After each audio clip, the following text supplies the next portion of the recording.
नाम का ऐसा उनको चस्का लगा कि जिस दिन से पकड़ा बढ़ता ही चला गया नाम।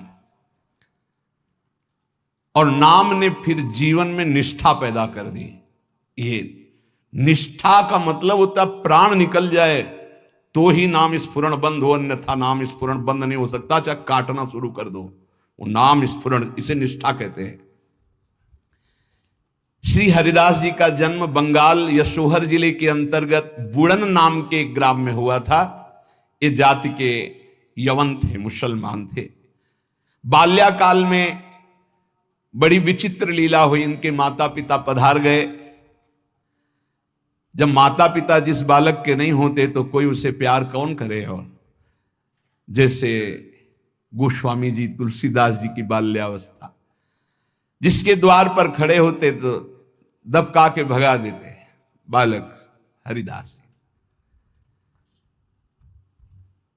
इनको नाम सुनाई दिया, संतों का संग मिला। जिसका कोई नहीं होता यह खास बात होती कि उसको भगवान महापुरुषों से जोड़ देते हैं।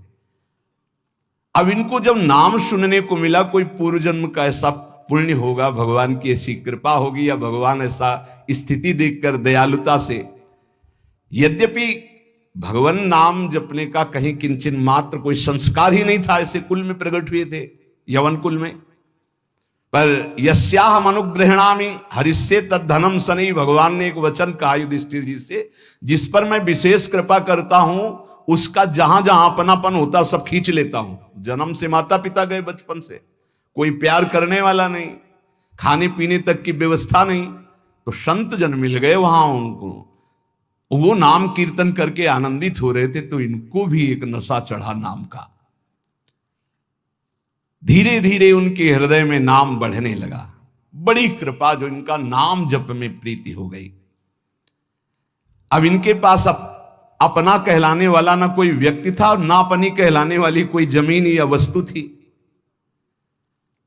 थोड़ा बड़े हुए तो घरों के सामने ऐसे मांग लेते, भूख लगी कुछ दे दो, तो कोई रोटी दो रोटी दे देता, बस पा लेते। गांव के बाहर वृक्ष के नीचे बैठकर बस कृष्ण कृष्ण की रट लगा देते। 24 घंटे में एक बार मांग लेते, जो मिल जाता खा लेते, खूब नाम जप करते। अब ये घर छोड़कर बेनापुल नाम के घोर निर्जन वन में एक फूस की कुटी बनाकर अकेले रहते, अखंड ब्रह्मचारी, भिक्षावृत्ति और बस नाम का निरंतर गान जप, ऐसे जोर जोर से नाम का कीर्तन करते हुए जब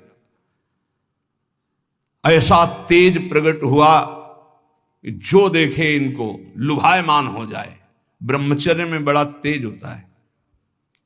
अगर शरीर रोग ग्रसित ना हो और संयम से चल रहा है तो लाखों करोड़ों के बीच में उसका अलग चेहरा दिखाई देगा कि ये अलग है। ब्रह्मचारी का पहचान होती, वो चिकनाहट से नहीं होती पहचान। चिकनाहट तो अभक्ष्य पदार्थ खाने वालों के भी चेहरे में होती है। उसका तेज, उसके नेत्र, उसकी वाणी, उसका आकर्षण, लाखों में अकेला वो नजर आएगा। आजकल के 13-14 वर्ष के नए नए बच्चे ऐसे गंदी वासनाओं के शिकार हो रहे हैं, बड़ा हृदय पीड़ित होता है। छोटे छोटे बच्चों को गलत शिक्षाएं बच्चों से मिल गई या मोबाइल से मिल गई, सर्वस्व नाश कर रहे। जिस समय लावण्य प्रकाशित होने की नवकिशोर अवस्था, उसी समय नष्ट हो जाते हैं। जो देखता ठाकुर हरिदास जी को प्रभावित हो जाता। क्या दे दूं, ऐसा लगता क्या दे दूं, कैसे हमसे बात करें, ये हमारी तरफ हेर ले, नेत्र नीचे, बस नाम चल रहा है। जब भिक्षा के लिए जाते तो प्रभावित होकर लोग, एक समय था कि दबका देते, एक समय था मांगने से एक आध रोटी, लोग हाथ जोड़े खड़े रहते, हमसे ले, हमारे पास बैठ के पालो।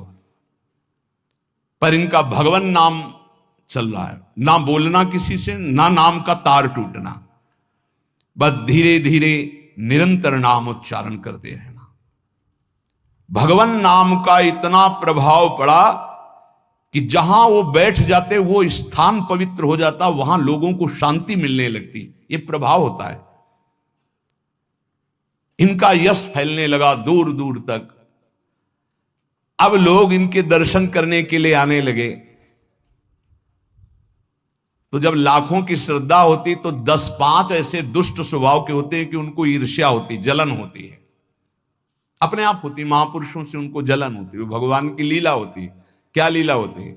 डंडे में ही झंडा फहराया जाता है। तो ये जो दुष्ट लोग ईर्ष्या करके भक्त को सताते हैं, ये डंडे का काम करते हैं, उनका यश फहराते हैं। जो दुष्ट और ईर्ष्यालु लोग हैं उनको असह्य हो गया यश। लाखों लोग जब हरिदास जी के दर्शन के लिए हो, तो उसमें से ऐसे भी लोग थे जिनके भारी ईर्ष्या पैदा हुई, कैसे इनको नष्ट किया जाए। ये ऐसे होते हैं ईर्ष्या। पूज्य उड़िया बाबा का जब वृंदावन में यश प्रकट हुआ तो कुछ लोगों ने चंदा इकट्ठा करके बाबा के बीच सत्संग में नाक काटने के लिए आदमी तय किया। वो आदमी चाकू छुपा के गया प्रणाम करने की मुद्रा, और ऐसे जीव तो वहां उनके पार्षद जो मोरछली डुला रहे थे बहुत सावधान, तत्काल पकड़ते पकड़ते चावल भर नाक में चाकू चली गई। बाबा उनको तत्काल एकांत लायक गुफा में ले गए और कहा, भैया हमने कभी कोई कटु वचन आपको कहा क्या? तो रो पड़ा, बोले बाबा पैसे में, गरीब आदमी हूं मैं, पैसे में बिक गया, मुझे अमुक अमुक ने इतने रुपए दिए हैं और कहा इसके बाद इतने रुपए और देंगे, मैं हाथरस का हूं, मैं गरीब आदमी हूं, केवल पैसे के लिए काम, मैं आपको नहीं जानता था पर हमसे कहा गया कि जाइए और ऐसा कर। बाबा मुझसे बहुत गलती। बाबा ने कहा कोई बात नहीं है, कुछ पैसे अपनी तरफ से दिलाए और कहा हाथरस की गाड़ी में बैठाल के आओ। अपने जनों से कहा कसम हमारी है अगर इसको एक शब्द भी कहो, तो सम्मान पूर्वक उसे हाथरस सुरक्षित भिजवा दिया। अकारण द्वेष मानने वाले पैदा हो जाते हैं जब किसी का यश होता है। कैसे इनका यश नष्ट हो? ये ईर्ष्यालु एक रामचंद्र खां नाम के बड़े जमींदार थे। यार हमारे पास तो जमीन रुपया पैसा कोई नमस्कार नहीं करता है, दो रोटी मांग के खाने वाला नाम जपती, इसको जिसको देखो प्रणाम करता चल। ये लगता है कौन कौन भाई? बोले बाबा जी। बाबा जी मतलब बाबा जी, तो एक लगता है क्या है यार, मतलब बाबा जी क्या है? उसको लगा मैं जमींदार हूं, रुपया है पैसा है, हमें तो कोई नमस्कार नहीं करता है, इसको जो देखो नमस्कार कर रहा है, कैसे इसका यश नष्ट करूं? तो पहला बाण होता है कामिनी। जब कभी किसी को नीचा दिखाना होता है, ऐसा होता है। जब कभी किसी का यश होता है तो विविध प्रकार की माया के पार्षद अपना प्रयास करते हैं। तो उसने विचार किया कि इसका कैसे नाश किया जा सकता है, कैसे नीचा दिखाऊं, इसके बड़े हुए यश को कैसे मिट्टी में मिलाऊं। जमींदार तो था ही, पैसे थे ही। उसने विचार किया कि इनके पतन करने के लिए, इनका पतन भी करूं उपहास भी करूं, दोनों बातें हो जाएंगी। उसने नवीन अवस्था की वैश्या दो जो उसके परिचय में थी, उनमें से एक को देखा जो बहुत प्रवीण, बहुत सुंदर, बहुत चालबाज, चतुर। उसे कहा जितना रुपया चाहोगे उतना देंगे, बस इनकी कुटिया में जाओ, इनको पतित कर दो, फिर हम अल्लाह मचा देंगे और तुम हां बोल देना। वो पैसे में बिकने वाली उसको तो क्या, पर सीमी की चाप सके को ताशु, बड़ रखवार रमापति जाशु। जिसके बड़े रक्षक भगवान है उसको कौन पतित कर सकता है, नीचा दिखा सकता है।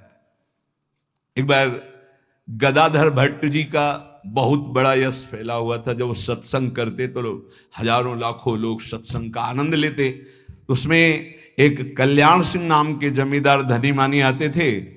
अब सत्संग में संयम की चर्चा होती, तो जब से सत्संग सुना उन्होंने अपनी पत्नी से बात नहीं किया। गृहस्थ धर्म का जो संयोग है उन्होंने बात ही नहीं की।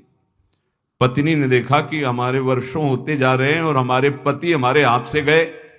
यद्यपि उनके सौम्य बर्ताव, बड़ा साधुता का बर्ताव, पर वो काम से पीड़ित होकर के हमारे जीवन में आग लगाने वाला एक गदाधर भट्ट जी हैं। अगर ये कथा ना करते तो हमारे पति का स्वभाव ना बदलता और हमारा जीवन गृहस्थ धर्म नष्ट ना होता।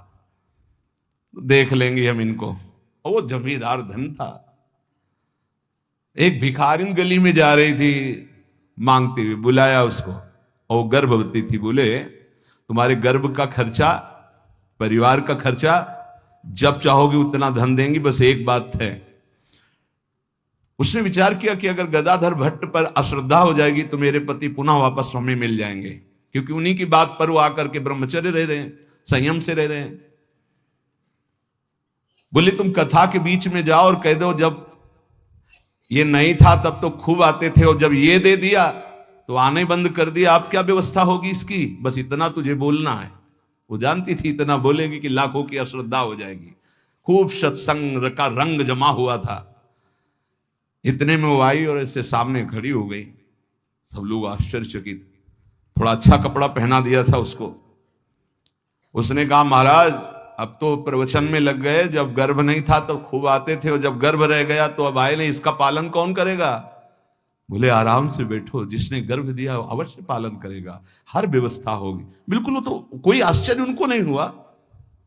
वो समझ गए कि भगवान का कोई खेल है। उनका आराम से बैठो, पक्का जिसने गर्भ दिया उसका पालन करेगा।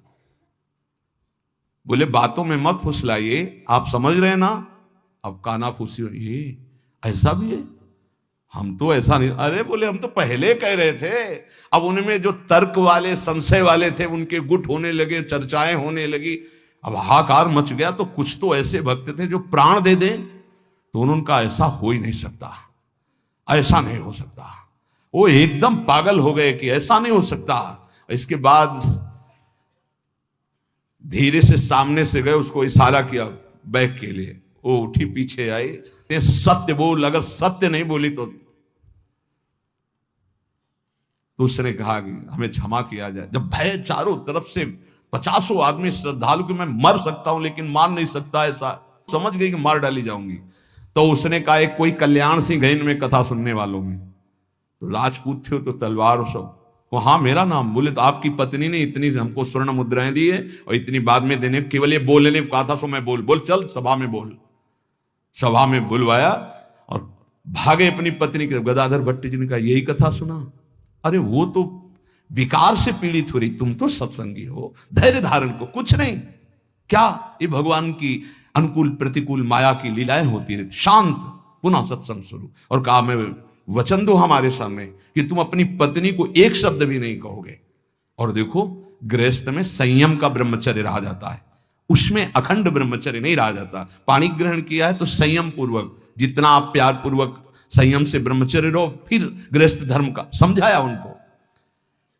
तो ये बड़े बड़े महापुरुषों के जीवन में होता है। रामचंद्र खान ने एक वैश्या से कहा तुम जितना रुपया मांगोगे देंगे, इनको भ्रष्ट कर दो, फिर हल्ला मचा देंगे, फिर इनका सब यश धूल दूषित हो जाएगा। पर उनको ये नहीं पता था कि ये भगवान के दास हैं, इनकी सुरक्षा स्वयं भगवान करते हैं। करो सदा तिनके रखवारी, जिम बालक राखे महतारी। जैसे मां दिखाई नहीं दे रही, बालक खेल रहा है, लेकिन पक्का मानिए मां की दृष्टि वही है, अपने बच्चे पे है। कहीं कोई ऐसी बात ना हो जाए जो हमारे बच्चे को दुख हो जाए। वो कार्य करती हुई एक दृष्टि में देखती रहती है। मेरे प्रभु अपने जन को हर समय देखते रहते हैं, हर समय से। जहां मेरा भक्त चरण रखे वहां रखूं मैं हाथ। बस लीला समझ पाना बहुत कठिन है भगवान की। संपूर्ण संसार एक तरफ विरोध करने लगे तो भी भक्त का बाल बांका नहीं हो सकता। जो होगा विधान भगवान की तरफ से होगा। पर नीच पुरुष अपनी नीचता से बाज नहीं आता। उसने 16 वर्षीय वैश्या को, जो बड़ी रूपवती थी, बड़ी प्रवीण थी, चालबाज थी, चतुर थी, उसको खूब श्रृंगारित करके भेजा, जाओ और उनको भ्रष्ट कर दो। जंगल में रहते थे। उसको भी गर्व था कि कोई ऐसा पुरुष पैदा नहीं हुआ जिसको मैं चाहूं और भ्रष्ट न कर सकूं। पर उसको क्या पता था कि परम पुरुष का दास ऐसा होता है। हरिनाम में डूबे हुए श्री ठाकुर हरिदास जी उसकी कुटिया में गए। ठाकुर हरिदास जी ने कृष्ण कृष्ण कृष्ण, शांत बैठे हो अपने कृष्ण कृष्ण, बार बार बोलना चाहती कुछ बात कर, हरे कृष्ण हरे कृष्ण।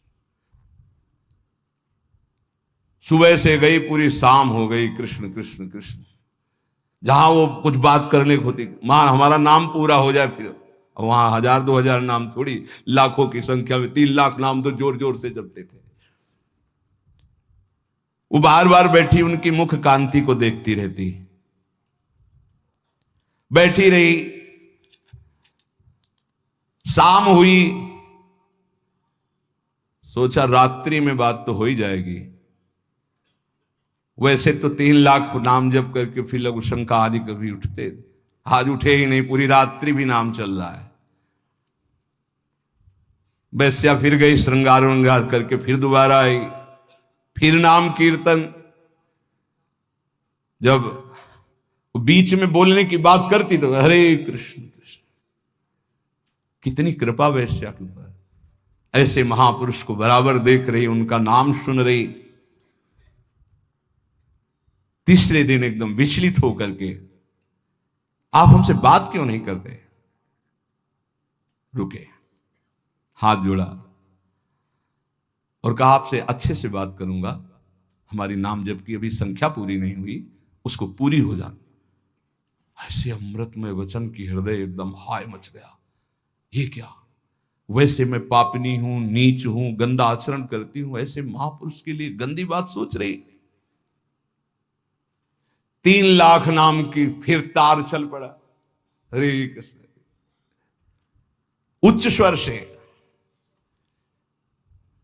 रोने लगी। वो शुरू हो गई हरे कृष्ण। साथ में हरिदास जी ने देखा, अब क्या महापुरुषों का प्रभाव। हरिदास जी अब बोले, अब बात कर सकती हो। तो बात करने लायक नहीं रह गई थी।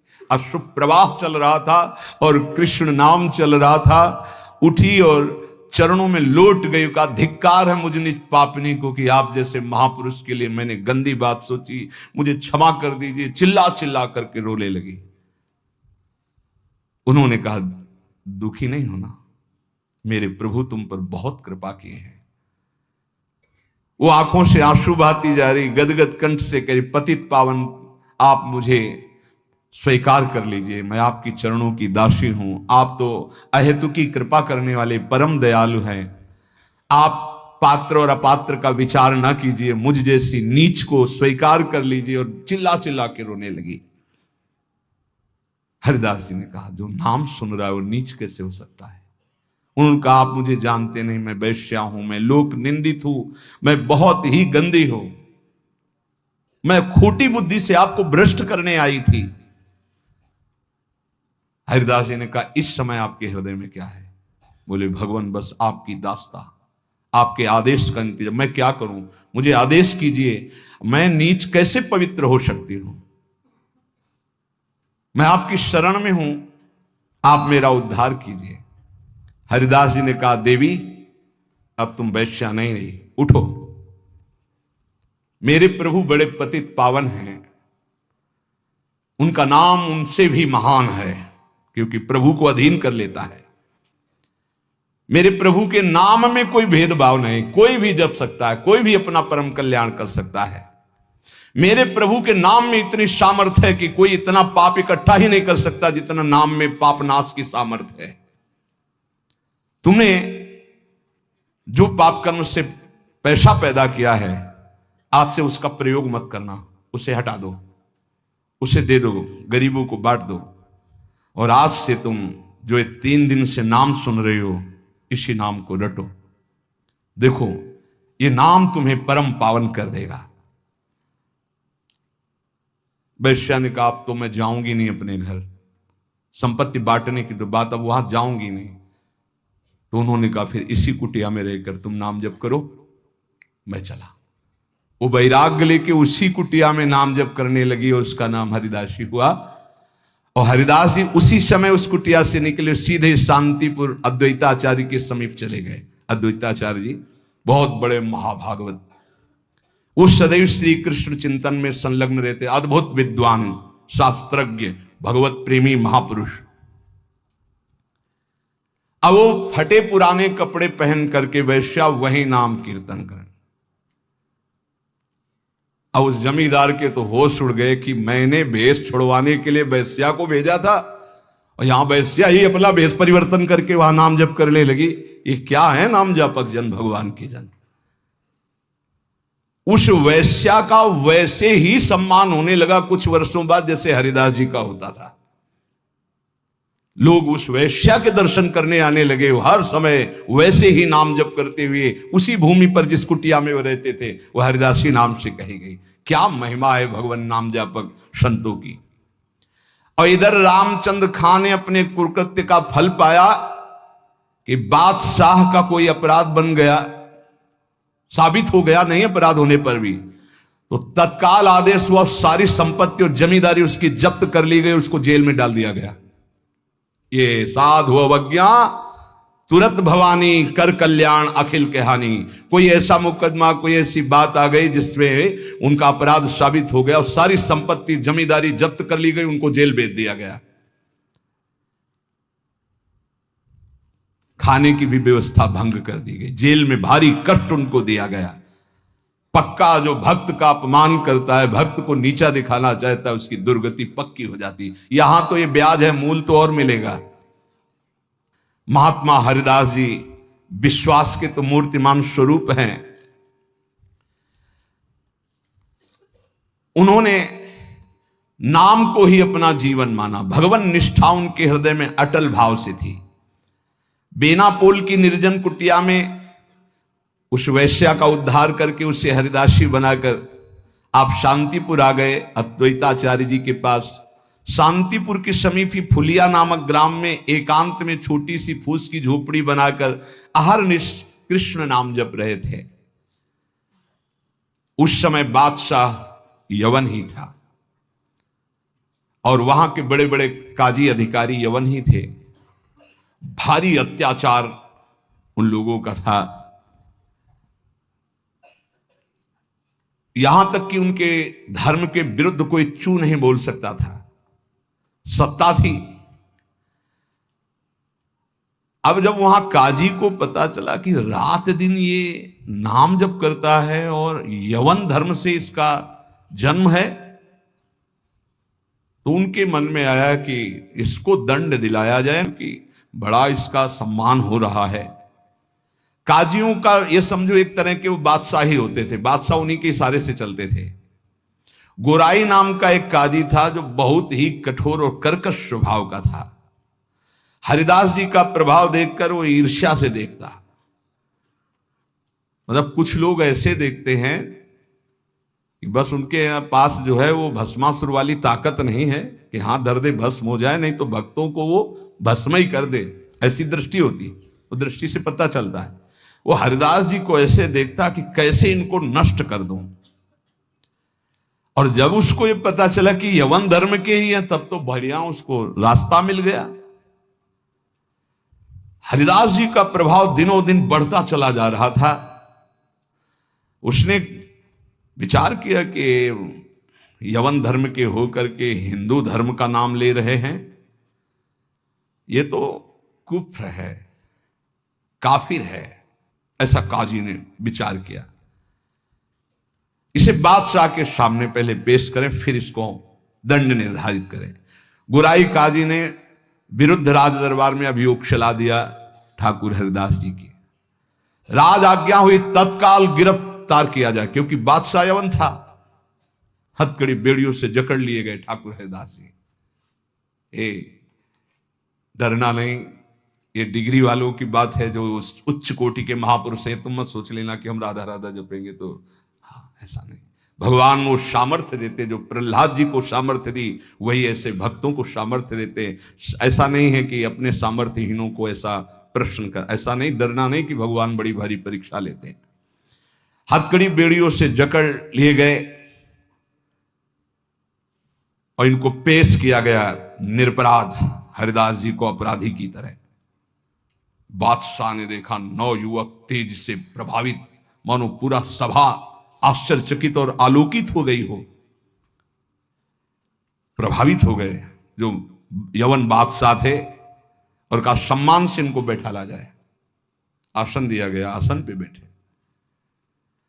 हरिदास जी जब बैठ गए तो बादशाह ने कहा कि आपने स्वाभाविक धर्म परिवर्तन किया है, तुम्हारा जन्म तो मुसलमान के घर में हुआ है, और ये तुम्हारी, जैसे अपने भगवान का नाम लेते हैं वैसे अपने भगवान का नाम लेके बोले कि तुम्हारी तो कृपा ही जो है, जो यवन धर्म में तुम्हारा जन्म हुआ।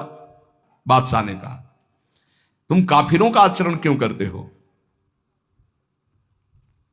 इससे तो तुम्हें नर्क जाना पड़ेगा। मुझे बड़ी दया आ रही तुम्हें देखकर, दंड देना नहीं चाहता, फिर भी तुम तौबा बोलो, प्रायश्चित करो और कलमा पढ़ो, छोड़ो इसे, तो तुम्हारे दंड में हम कुछ कमी कर सकते हैं, नहीं तो भयानक दंड तुम्हें मिलेगा क्योंकि तुम काफिर हो। सुख की प्राप्ति धर्म से चलने से होती, तुम धर्म का त्याग कर चुके हो। हरिदास जी ने कहा श्रीमान महाशय, आपने जो कुछ कहा आप अपने ज्ञान के अनुसार, विश्वास के अनुसार, धर्म के अनुसार ठीक बोल रहे हैं। आपका विश्वास आपको फल देता है, ठीक कह रहे हैं। क्या कोई हिंदू आपके धर्म को स्वीकार करेगा? अगर स्वीकार करेगा तो उसे नरक मिलेगा? बोले नहीं, वो स्वीकार कर सकता है और उसकी भगवान की कृपा होगी। वो अपने भगवान का नाम लेते हुए बोले हाँ, तो क्या कोई इस्लाम छोड़कर अगर हिंदू धर्म को स्वीकार करता है, क्या उसके ऊपर भगवान की कृपा नहीं होगी? क्या वो भगवान का भजन नहीं करता? फंसा लिया। काजी बीच में बोल पड़ा, देखो साहब इसकी बातों में मत आना, अगर आप इसको छूट दी तो आगे आप समझ लीजिए कि आपके धर्म में चलने वाले कितने लोग ऐसा करने लगेंगे। हरिदास जी ने कहा हमारी निष्ठा भगवान नाम में है, आप चाहे अभी इसी क्षण मेरे प्राण ले लो, मेरा नाम रुकने वाला नहीं। मैं कभी तौबा नहीं बोल सकता क्योंकि मैं कोई अधर्म नहीं कर रहा हूं, किसी को कष्ट नहीं दे रहा हूं। ये निष्ठा देखकर पसीना पसीना हो गया मुलुकपति, तेज गर्व भरी भगवान निष्ठा की बात, इस पे नहीं दैन्यता होती, नहीं प्राण ले लो अभी अपने हम धर्म पर। मुलकपति ने कहा तुम्हारी बातें हिंदुओं के लिए ठीक हो सकती लेकिन हम यवनों के लिए नहीं। तुम हमारे धर्म में पैदा हो इसलिए हमारी बात पर विश्वास करो। हरिदास जी ने कहा महाशय आपका कहना ठीक है, किंतु विश्वास किसी बल से नहीं तोड़ा जा सकता। बादशाह से ऐसे बात वही कर सकता है जिसे भगवान का बल प्राप्त हो। देखो मैं पूर्व जन्म का कोई ना कोई संस्कार लेकर के आया हूं जिससे भगवान नाम में मेरी प्रीति हुई है, और मैं भगवान नाम छोड़ नहीं सकता। मेरा दृढ़ विश्वास है चाहे अभी प्राण ले लिए जाएं। और अगर आप ऐसे ही दंड देने वाले हैं तो कितने लाखों हिंदुओं को मुस्लिम बना लिया, क्या उनको दंड दे रहे हैं आप? यदि ऐसा वो दंड के अपराध भागी नहीं बने कि हिंदू धर्म छोड़कर आपने उनको यवन धर्म में बना लिया, तो मैं यवन धर्म छोड़कर अगर नाम जप करता हूं तो मैं अपराधी कैसे हो सकता हूं? बादशाह चुप हो गया। गुराई काजी ने देखा यहां मामला तो उल्टा हो गया, तब जोरों के साथ कहा हम ये सब कुछ नहीं सुनना चाहते, इस जो धर्म के प्रतिकूल चले उसको दंड देना चाहिए। तुम अधर्म कर रहे हो, तुम काफिर हो, तुम्हें दंड मिलना चाहिए। काजी के बोलते ही बादशाह चुप हो गए, ना इधर कुछ बोल पा रहे ना इधर। फिर कहा कि देखो गुराई काजी जो कह रहे हैं तुम वो बात मान लो और कलमा पढ़ो और छोड़ो ये नाम जप करना।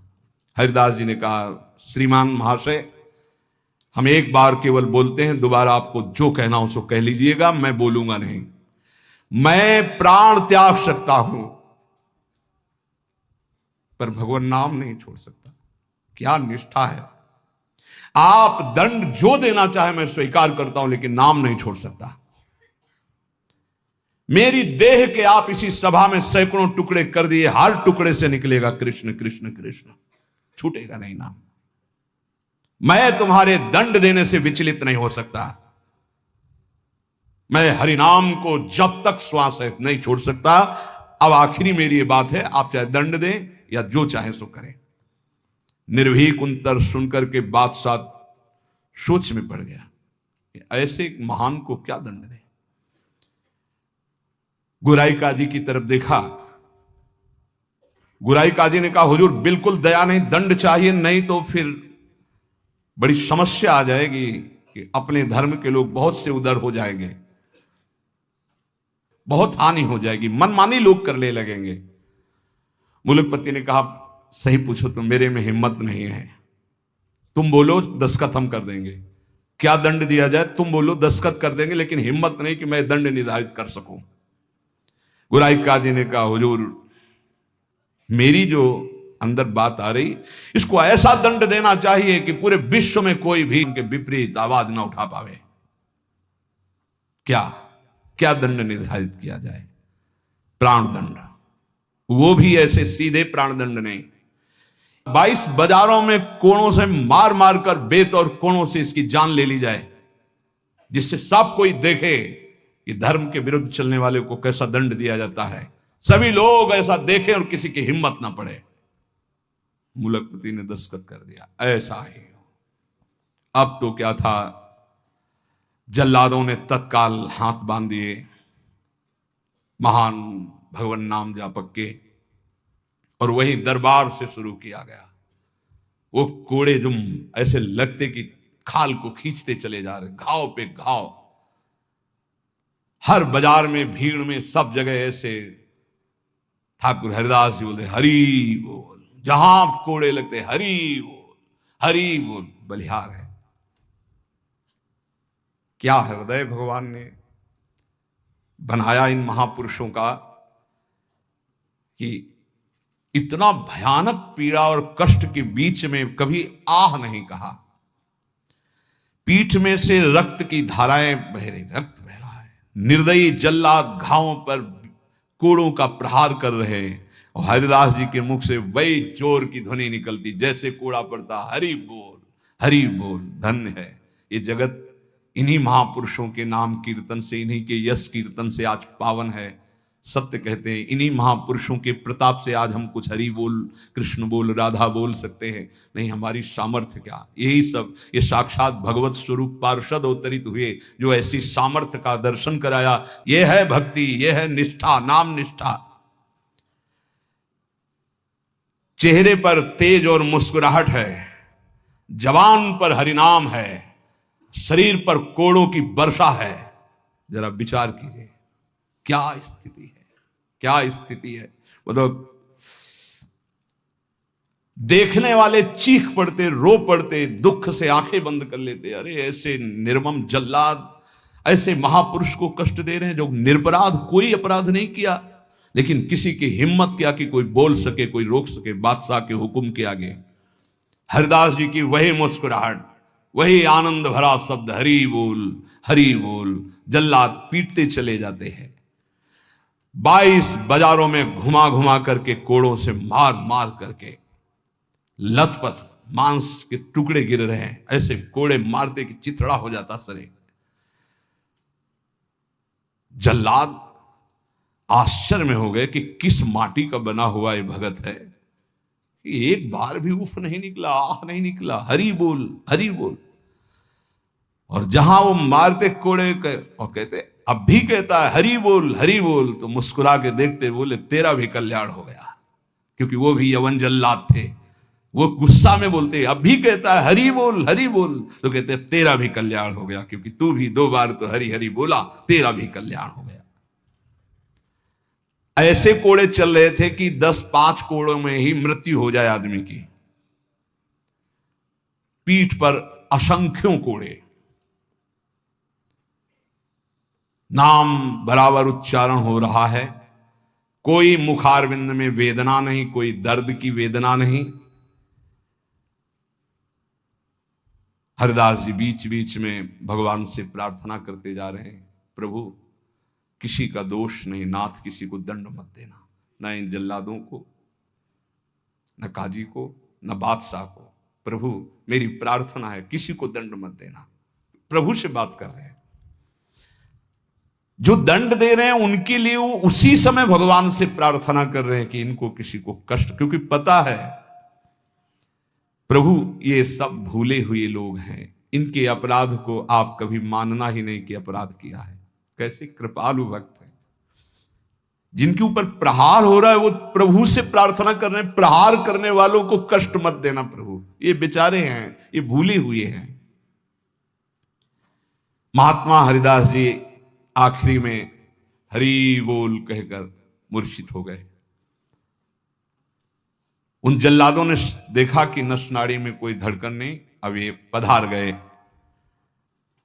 गोराई काजी ने देखा कि हां ये पधार गए।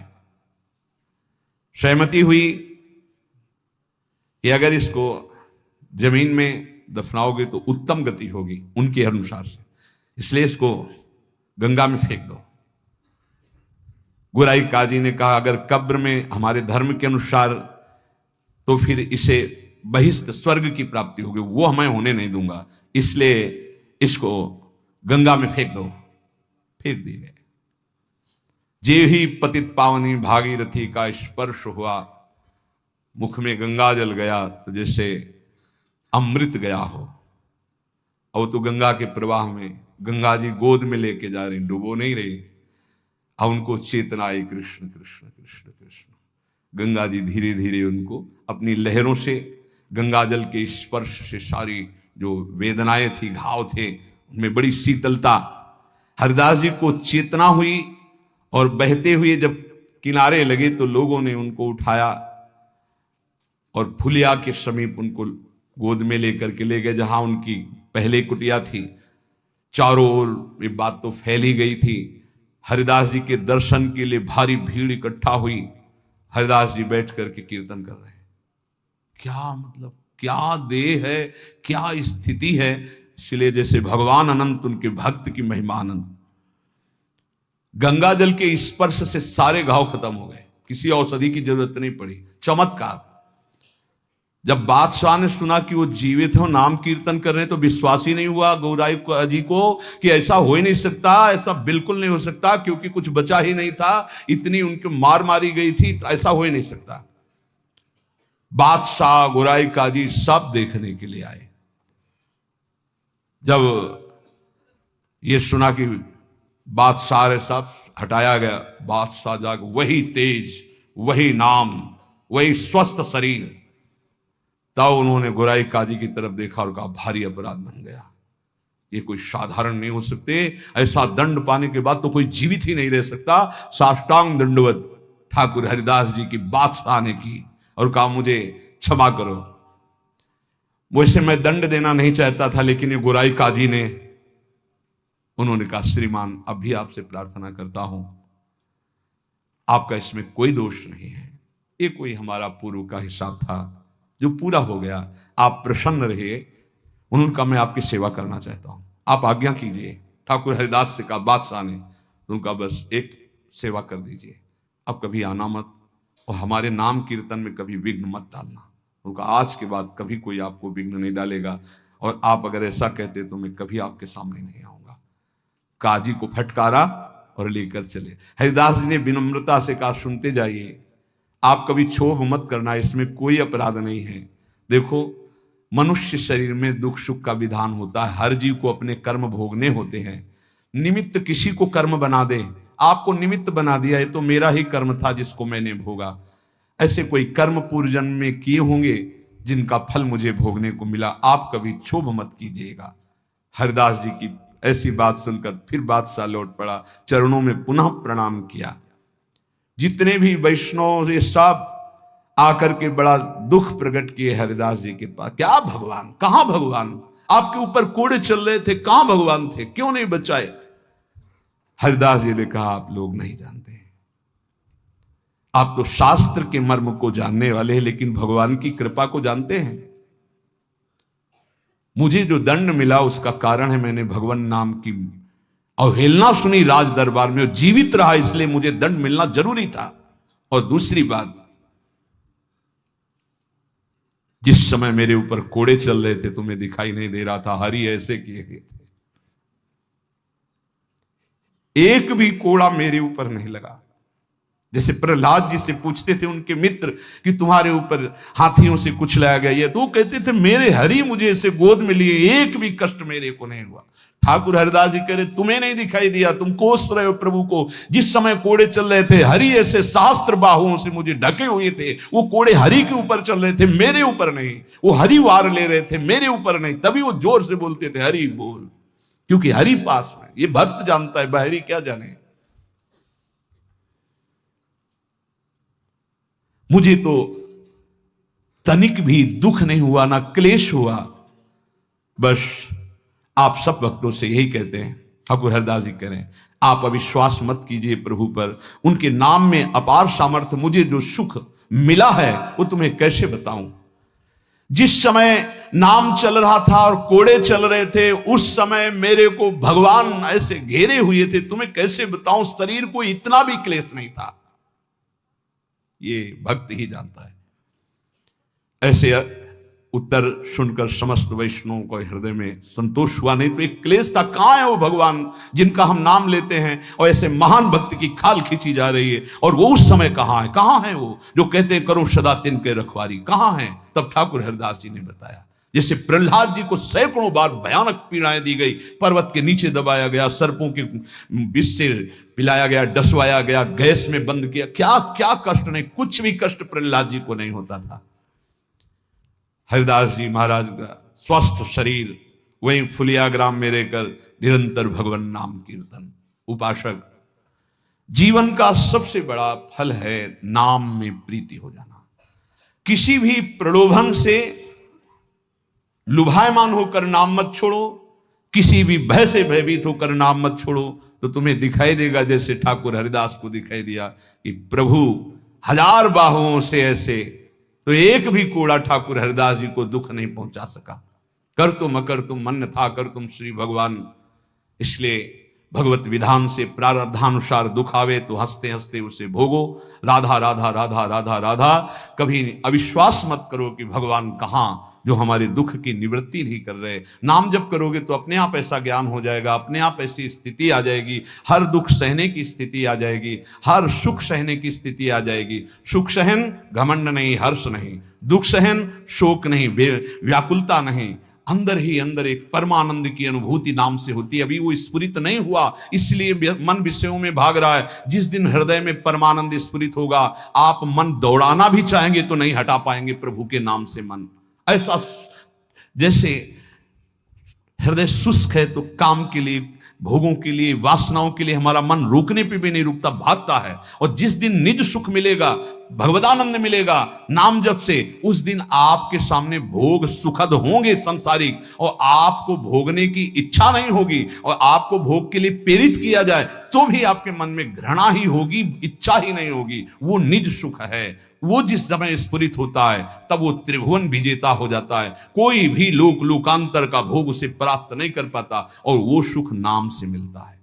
नाम जपते जपते परमानंद का अनुभव होता है, दसों दिशाएं आनंदमयी हो जाती हैं। भाव कुभाव अनख आलसहु, नाम जपत मंगल दिश दसहु। इसलिए भाव बने ना बने, श्रद्धा बने ना बने, नाम शुरू करो।